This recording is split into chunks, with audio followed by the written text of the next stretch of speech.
आज तक 101 कन्याओं का विवाह एक दिन में नहीं कराया, तो ये भी इतिहास दर्ज होने जा रहा है। और इसके बाद अगला जो होगा वो ऐसा होगा कि ना भूतो ना भविष्य, ना कोई भविष्य में कर पाएगा हमारे, अगर करेगा तो हम ही करेंगे 1001 का, वरना कोई।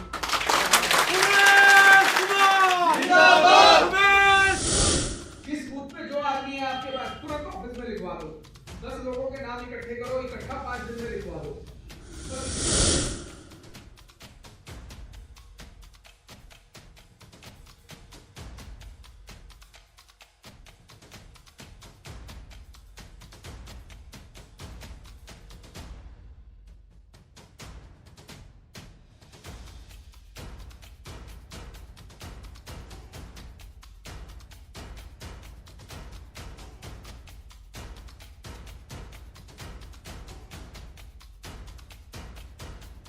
नमस्कार दोस्तों, आप देख रहे हैं रुड़की हब और मैं हूं आपके साथ नितिन कुमार।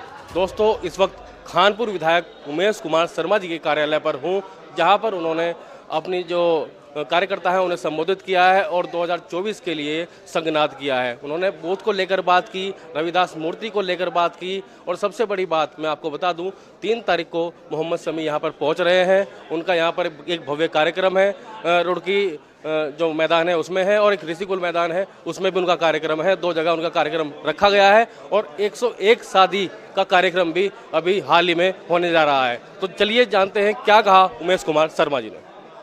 संबोधित किया उन्हें और सबसे बड़ी बात तो बूथ की बात की, उसको लेकर क्या कहेंगे? देखिए, हमारे क्रिकेट के सितारे हैं जो मोहम्मद शमी, हमारी दुनिया के सबसे बेहतरीन गेंदबाजों में, जिन्होंने वर्ल्ड कप में बहुत शानदार प्रदर्शन किया। उनका एक सम्मान समारोह कार्यक्रम जो है वो 10:30 बजे 3 दिसंबर को नेहरू स्टेडियम में किया जा रहा है।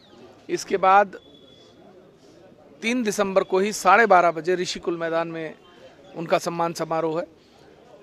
सभी कार्यकर्ताओं की बैठक की गई, उनके साथ चर्चा की गई, किस तरीके से कार्यक्रम को भव्य बनाया जाए उस पर चर्चा हुई और सफल और सुचारू रूप से कार्यक्रम संपन्न हो, इस पर चर्चा हुई। बूथ को लेकर सभी हमारे जो वरिष्ठ कार्यकर्ता हैं, हमने उन सब लोगों के विचार अपने कार्यकर्ताओं के साथ साझा किए और आगे कैसे बढ़ें इस रणनीति पर काम किया। रविदास की मूर्ति को लेकर भी आपने बड़ी बात कही है, हरिद्वार जिले में बड़ी मूर्ति लगने जा रही है, उसको लेकर क्या कहेंगे? देखिए, दुनिया की सबसे बड़ी रविदास जी की जो हाथ से बनी हुई पेंटिंग लगभग 1.5 साल में बनकर तैयार हुई है और वो जो गोल्ड प्लेटेड फ्रेम जो होते हैं वो दिल्ली में उसका कार्य संपन्न हो रहा है।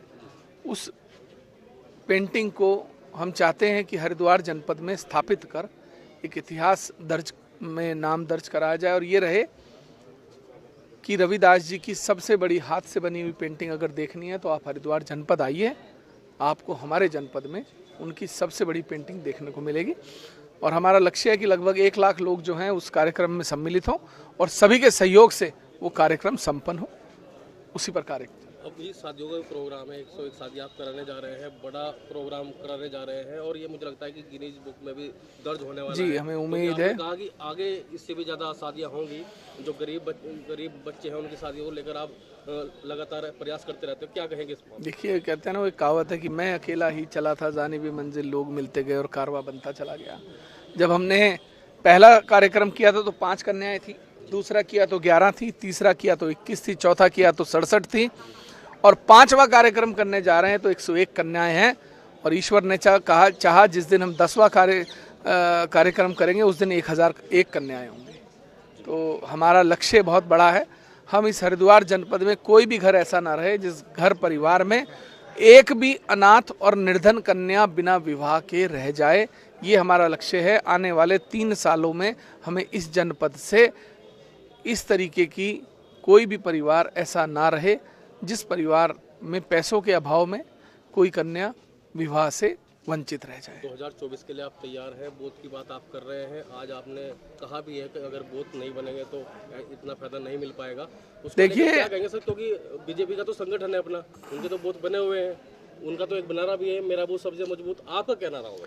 देखिए, एक चींटी जब हाथी से लड़ती है ना तो हाथी को गिरा देती है। तो हाथी को ये घमंड नहीं होना चाहिए कि उसके पास बहुत बड़ा संगठन है, उसके पास बहुत ताकत है। और हम तो वैसे भी हाथी को गिराकर जीत कर आए हैं और हमारे लोगों ने जो उस समय काम किया, मैं तो नया था, मैं तो किसी को जानता भी नहीं था, मेरे पास तो एक कार्यकर्ता भी नहीं था। तो जब सब लोगों ने मिलकर इतनी बड़ी लड़ाई लड़ी, तो ये लड़ाई लड़ने, उस समय हमारे पास 4 थे, आज हमारे पास 4000 लोग हैं। ये फासला बहुत लंबा है।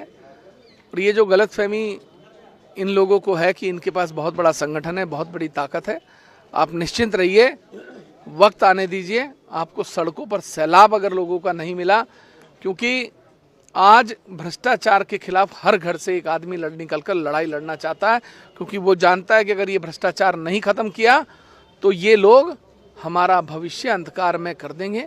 रोजगार खत्म कर दिए गए हैं, अस्पतालों की दुर्दशा हो चुकी है, स्कूलों की हालत जहाँ बच्चे हैं वहाँ टीचर नहीं है, जहाँ टीचर है वहाँ बच्चे नहीं हैं, जर्जर हालतें हो चुकी हैं। आप गांव देहात में जाइए, खादर में आज भी बहुत सारे ऐसे गांव हैं जो सन 1947 से पहले के गांव आपको लगेंगे कि हैं। आप मेरी विधानसभा में जोगावाला चले जाइए, विकास इन लोगों ने किया नहीं, इन्होंने अपना विकास किया। इनके परिवारों का विकास हुआ, इनके रिश्तेदारों का विकास हुआ, ना तो कार्यकर्ता सफल हुआ, ना कार्यकर्ता का सम्मान हुआ और ना जनता का सम्मान हुआ। तो हम इस परंपरा को बदलना चाहते हैं। हम चाहते हैं कि यूथ आज सड़कों पर आए। और देखिए, मैं आपको फिर बता रहा हूँ, जिधर जवानी चलती है उधर जमाना चलता है। लेकिन सर यूथ चल पड़ा है। इसलिए है डोईवाला ऋषिकेश को लेकर कहते हैं कि 2 लाख यहाँ हमारी वोट है, वो कटेंगे नहीं, तो उमेश कुमार कैसे लीड काट पाएंगे 2 लाख? चलिए, वो उन 2 लाख लोगों से लड़ेंगे चुनाव। हरिद्वार विधानसभा में 20 लाख वोटर है। अगर वो 2 लाख लोगों से ही वो चुनाव लड़ने की बात करते हैं तो फिर उन 2 लाख लोगों से ही वो चुनाव लड़ें। हम सबके साथ मिलकर चुनाव लड़ेंगे और आप देखिएगा किसको वोट कितना मिलता है। जीत के लिए आश्वस्त हैं? हम लड़ेंगे भी और जीतेंगे भी, ये तय है।